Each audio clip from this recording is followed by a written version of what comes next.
Bullying, a well-known behaviour that takes place throughout society. In fact, according to a 2021 survey from the Diana Award, 54% of students in the United Kingdom have experienced bullying. My name's Sammy Austin Jones. I'm 15, an anti-bullying ambassador, and member of the Diana Awards Anti-Bullying National Youth Board. In these roles, I've represented the voices of thousands of young people with the Diana Award and spoken to senior politicians such as the Secretary of State for Digital, Culture, Media and Sport.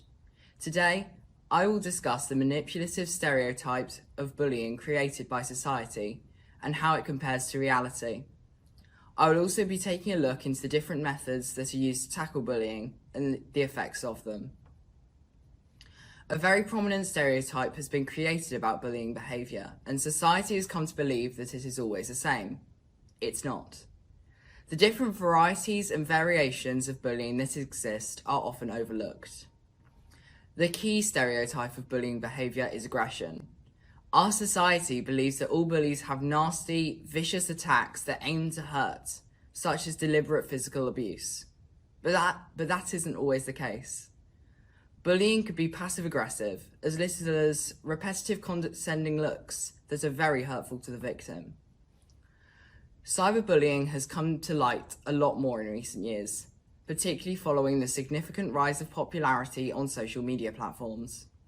Bullies can hide their identities behind the screen, and as a result, the bullying behaviour is much more difficult to tackle than face-to-face bullying.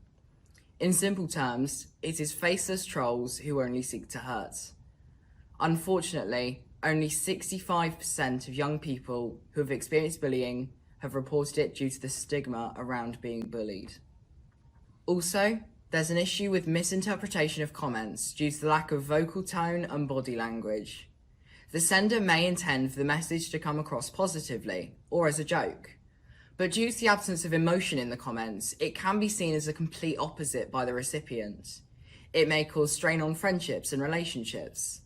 Simple statements are misconstrued, resulting in unintended harm and can lead to consequences that are accidental yet devastating. But for many, these stereotypes do not match the reality.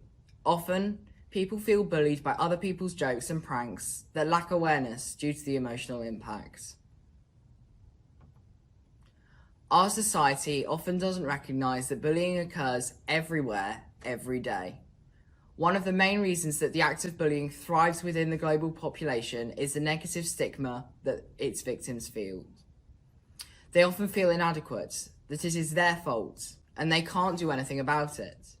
The simple fact of raising the issue highlights that other people hate you, and too often, people don't want to verbalise that, as they fear that it could get worse, therefore meaning they are facing it alone.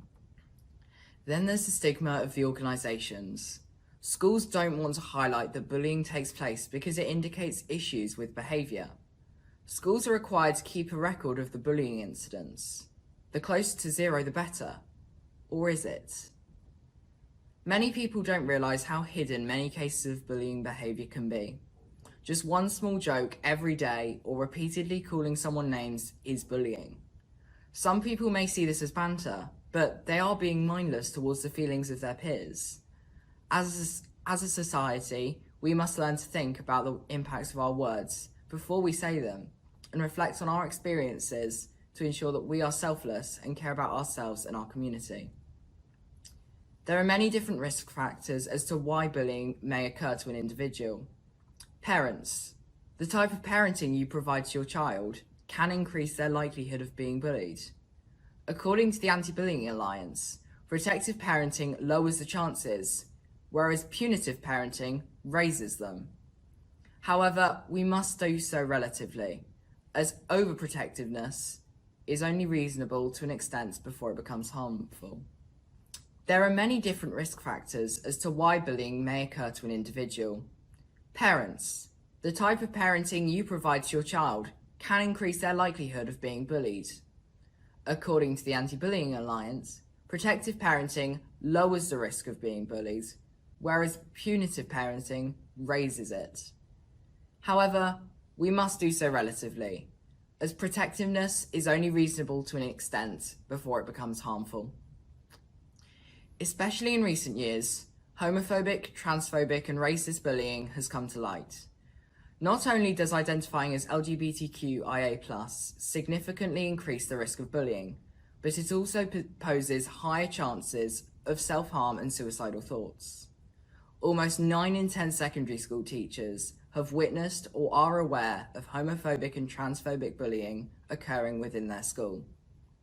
The way that schools must approach LGBTQ+ students must change, and they must celebrate each student's identity, no matter how they feel about themselves. Many other risk factors have been proven to increase the risk of experiencing bullying. Students who have SEND, or special educational needs and disabilities, often struggle with bullying much more than those who do not suffer from these disorders. As well as this, young people living in poverty and deprivation are also more likely to experience bullying behaviour during their time in education.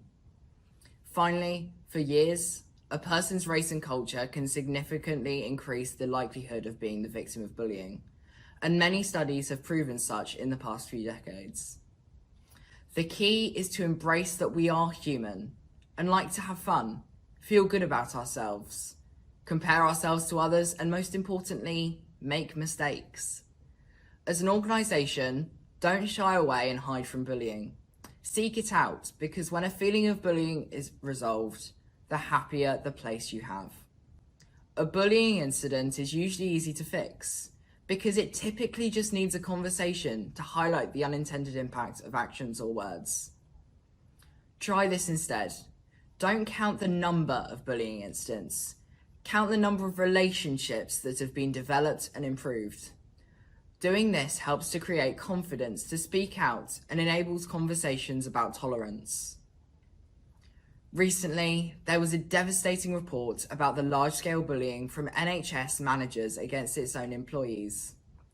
This behaviour in a national organisation focused on caring about others must be resolved, right? Unfortunately, bullying can also extend to those in need of care. My family has been subject to a never-ending battle to rectify their unlawful and bullying antics relating to my mother's healthcare. We have had to throw our lives at them, and my father had to take 3 months off sick due to severe depression before making the heartbreaking decision to quit his career due to the strain and impacts it had on himself and our family. From this, I've learnt that bullying is not just an issue that affects schools.